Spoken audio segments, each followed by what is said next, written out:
Perum Bulog Kantor Wilayah Lampung menargetkan untuk menyerap jagung dari petani sebanyak 78.000 ton sepanjang tahun 2025 ini.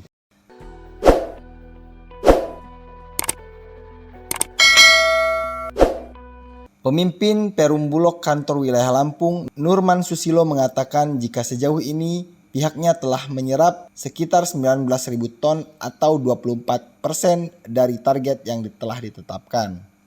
Dia pun menyebut jika terdapat beberapa daerah yang menjadi target wilayah serapan, di antaranya Lampung Timur, Lampung Selatan, dan Lampung Utara. Meski begitu, Nurman mengatakan jika perkiraan puncak masa panen raya jagung di Lampung baru akan terjadi pada bulan Juni hingga bulan Juli 2025 mendatang. Nurman menjelaskan jika dalam proses penyerapan ini pihaknya hanya akan menyerap jagung kering dengan kadar air maksimal 14% dengan harga beli senilai Rp5.500 per kilogram.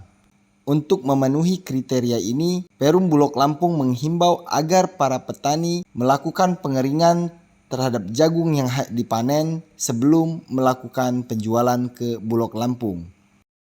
Jadi jagung sendiri Bulog Lampung ditugaskan untuk menyerap 78.000 ton.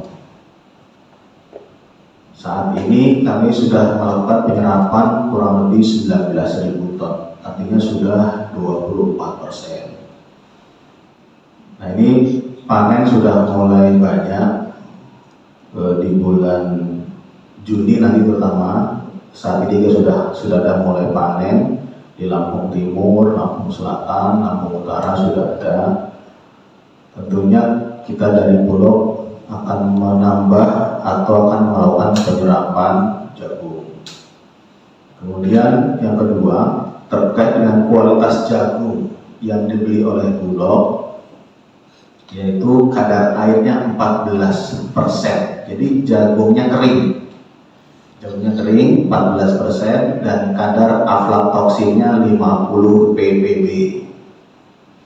Nah, jadi yang panen ada sekarang petani, mungkin nanti kami sudah menginstruksikan teman-teman Bulog cabang untuk sosialisasi terkait dengan rencana penyerapan jagung kering ini. Artinya bahwa karena ini kering, jadi kita minta petani, kelompok tani nanti mengeringkan dulu jagungnya. Nanti bisa bekerja sama, nanti kita tunjukkan mitra-mitra pengeringnya di mana saja. Nanti terserah kelompok tani ini mau kerjasama dengan mitra pengering siapa. Jadi kita hanya menunjukkan saja, oh ini mitra-mitra yang punya pengering. Nah, setelah kering, nanti jagungnya akan kami ambil. Nah, itu yang kami ambil itu harganya 5.500. Jadi 5.500 jagung keringnya kita ambil di lokasi kelompok tani atau petani di mana, misalkan dikeringkannya di rumahnya atau di wilayahnya, ya kita ambil ke sana. Kemudian atau misalkan dikeringkannya kerjasama dengan mitra pengeringan, nah nanti kita jemput di mitra pengeringan. Itu 5.500. Setelah kita jemput jagung kering, kita akan masukkan di gudang kita. Nah, kemungkinan karena gudang induk kita semua penuh oleh beras, kita akan nambah lagi gudang sewa untuk gudang sewa jagung. Jadi nambah lagi, kemarin kita sudah nambah 30-40 unit gudang untuk beras. Sekarang kita akan nambah lagi untuk jagung, kurang lebih sekitar 10-20 unit gudang yang kita siapkan untuk penyerapan jagung.